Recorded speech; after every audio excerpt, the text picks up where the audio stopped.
Praise the Lord. सभी मसीह भाई बहनों को जय मसीह की। परमेश्वर के हर एक पवित्र लोगों को जय मसीह की। इस वक्त बहुत ही इम्पोर्टेंट और एक बहुत ही महत्वपूर्ण विषय पर यह चर्चा है कि हम परमेश्वर की आराधना कैसे करें और परमेश्वर की स्तुति कैसे करें।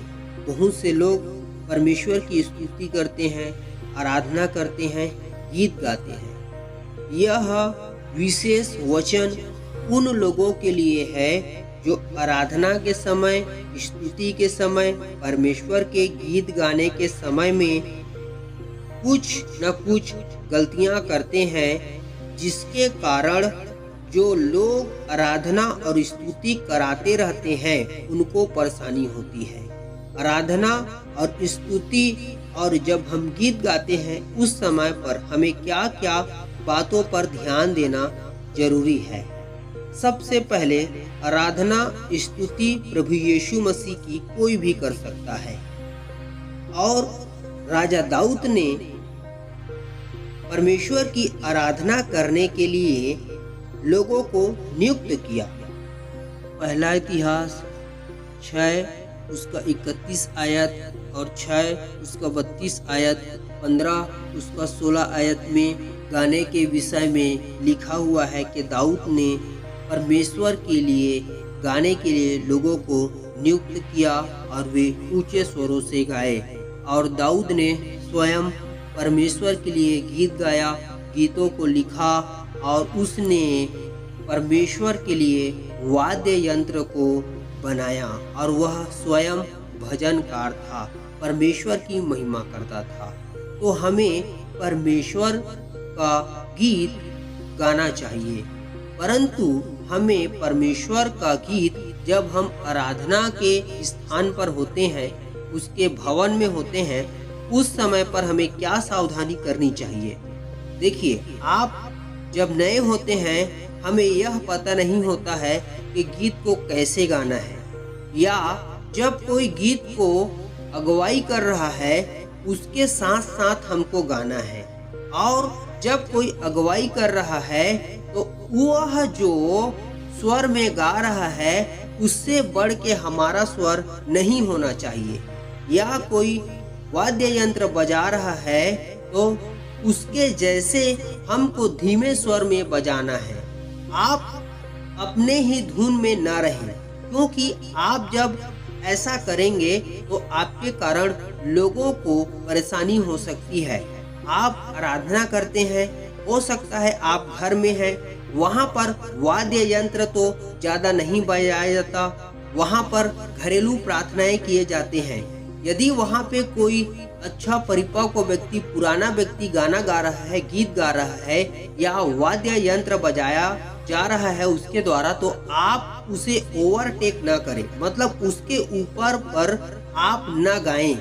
जैसे वो जितने स्वर में गा रहा है उससे बढ़ के ज्यादा आवाज में आप ना गाएं, क्योंकि उसका जो स्वर है, वो जो सुर में गा रहा है, उसके ऊपर में आपका आवाज जब जाता है उसे परेशानी होती है और वो व्यक्ति डिस्टर्ब हो जाता है, उसके गाने में व्यवधान उत्पन्न होता है और वह उपस्थिति में नहीं गा पाता है।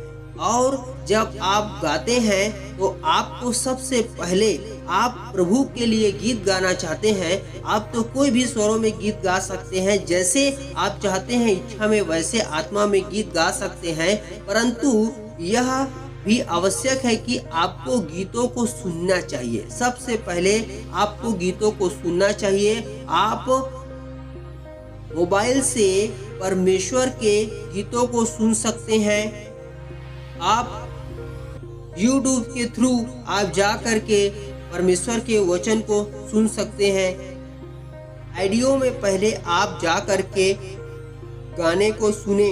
आप जो भी गाने को गाना चाहते हैं उसे आप ऑडियो में पहले सुन ले, आप उसे बॉक्स में चला के सुन ले और उसके साथ साथ आप गाने का प्रयास करें। आप अपने मोबाइल से ईयरफोन लगा करके आप कान में उसे लगा करके सुन सकते हैं, और जब आप उसको सुनेंगे उसके साथ साथ आप गाने का प्रयास करें, और आप वैसा धीरे धीरे आप अपने स्वर को बनाने का प्रयास करें। एक समय ऐसा आएगा कि आप अच्छे तरीके से गाने पाएंगे। और प्रार्थना भी करें, क्योंकि परमेश्वर जब हम प्रार्थना करते हैं हमें गाने के लिए प्रभु हमें स्वर देता है, और परमेश्वर हमारे जीवन पर अनुग्रह करता है, इच्छाएं प्रकट होती है। परमेश्वर वरदान भी देता है, गीत गाने का वरदान देता है, गीतों को बनाने का वरदान देता है, वाद्य यंत्रों को बजाने का वरदान देता है। इसलिए आपसे कहना चाहता हूँ कि परमेश्वर हमें आशीष देता है, और परमेश्वर हमारे जीवन में चाहते ही हैं कि हम परमेश्वर के लिए गाएं। परंतु जब कोई आराधना कराता है उस समय पर नए व्यक्ति को बिल्कुल भी डिस्टर्ब नहीं करना चाहिए, और आपको ऐसा ना हो कि आप उनको डिस्टर्ब करें और प्रार्थना में विघ्न उत्पन्न हो। इसलिए आपको इस वीडियो के माध्यम से बताना चाहते हैं, यदि आप नए विश्वासी हैं तो आपको अवश्य इस बात में समझ होना चाहिए कि मेरे द्वारा किसी को परेशानी ना हो।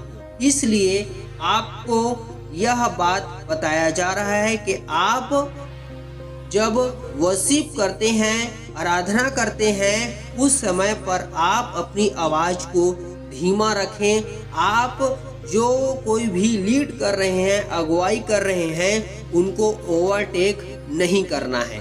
और सबसे महत्वपूर्ण बात यह है कि आप जब नए होते हैं, वाद्य यंत्र बजाते हैं, उस टाइम पर वाद्य यंत्र बिल्कुल भी न बजाएं। जब रियल में आराधना हो रही है, वास्तविक समय पर आराधना हो रही है, जैसे कि संडे आराधना है, कोई मीटिंग्स पर जब हैं, उस समय पर आप सीखने वाले लोग वाद्य यंत्र को न बजाएं, क्योंकि उस स्थान पर परमेश्वर की महिमा हो रही है, और जो परिपक्व लोग हैं, जो अच्छे रीति से जानते हैं, उस जगह पे बजाया जाए। अगर ऐसा कोई भी नहीं है तो आप उस जगह पर वाद्य यंत्र बजा सकते हैं। जो नौसिखिए हैं, नए नए सीख रहे हैं, वो उस स्थान पर बजा सकते हैं।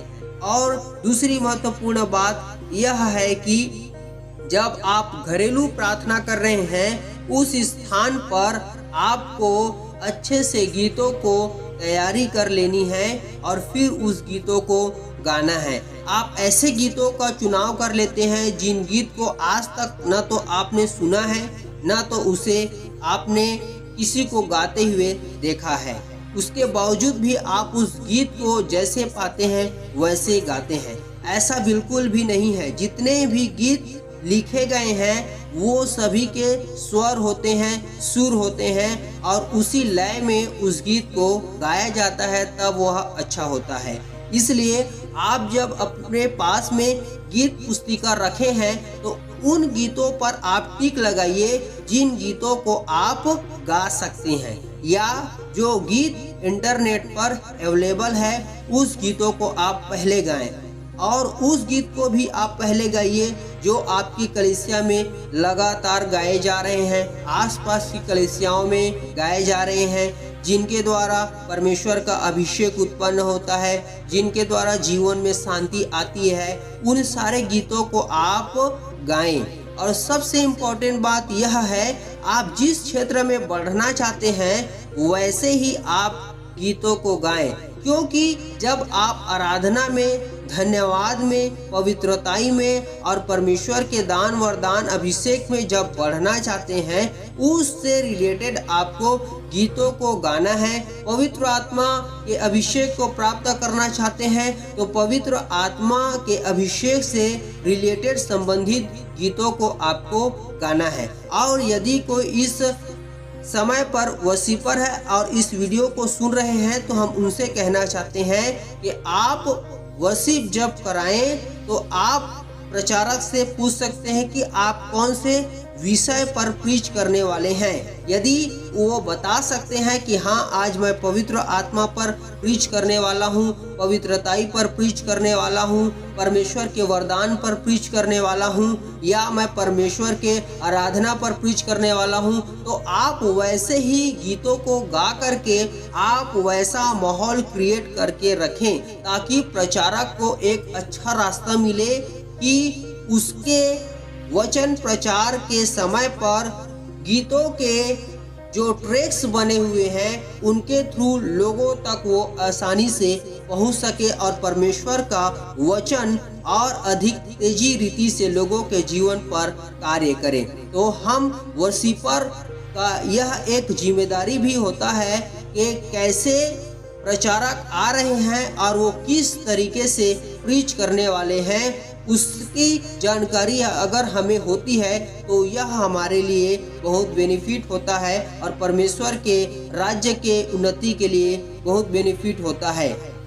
यह जो आराधना की शिक्षा है बहुत ही गंभीरता की शिक्षा है और लोग इसे बहुत ही सामान्य तरीका से अपने जीवन में लेते हैं, जैसे करते हैं वैसे स्तुति कर लेते हैं, परंतु यह अच्छी बात नहीं है। आप ऐसा तो कर सकते हैं, परंतु सर्वश्रेष्ठ आराधना वही है जो हम अपने जीवन में परमेश्वर को सर्वश्रेष्ठ देते हैं।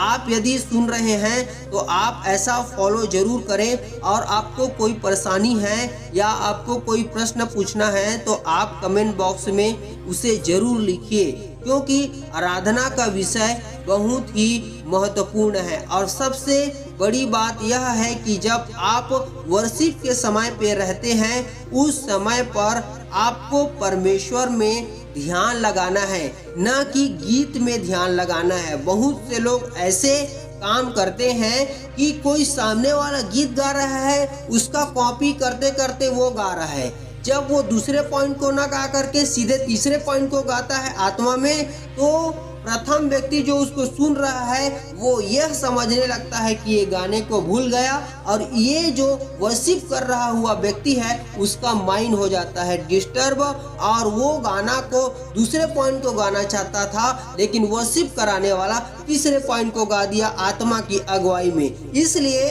आप जब वर्शिप कर रहे हैं दूसरे की आराधना में आप आत्मा में आनंदित हैं तो आप गीत में ना ध्यान दे करके आत्मा में आप रहें, परमेश्वर में आप दर्शन को खोजें, परमेश्वर में भविष्यवाणी दान वरदान को मांगे, गीत को गाने की सामर्थ को मांगे, बजाने की सामर्थ को मांगे, क्योंकि वह आराधना का समय परमेश्वर को महिमा देना होता है और परमेश्वर से कुछ प्राप्त करना होता है। इसलिए आप गीत पे वर्शिप पे आप सिर्फ उसके धुन में आप आनंदित रहें और कौन से लय में कैसे गा रहे हैं उस पर आप ध्यान ना दे करके आत्मा में आप भरने का प्रयास करें। यह सबसे महत्वपूर्ण आराधना का विषय है। इसी पॉइंट में लोग जा करके वहाँ पे फंस जाते हैं और लोगों की आंखें खुल जाती है और वो आराधना को भूल जाते हैं। जैसे कि एक प्रकार से कबूतर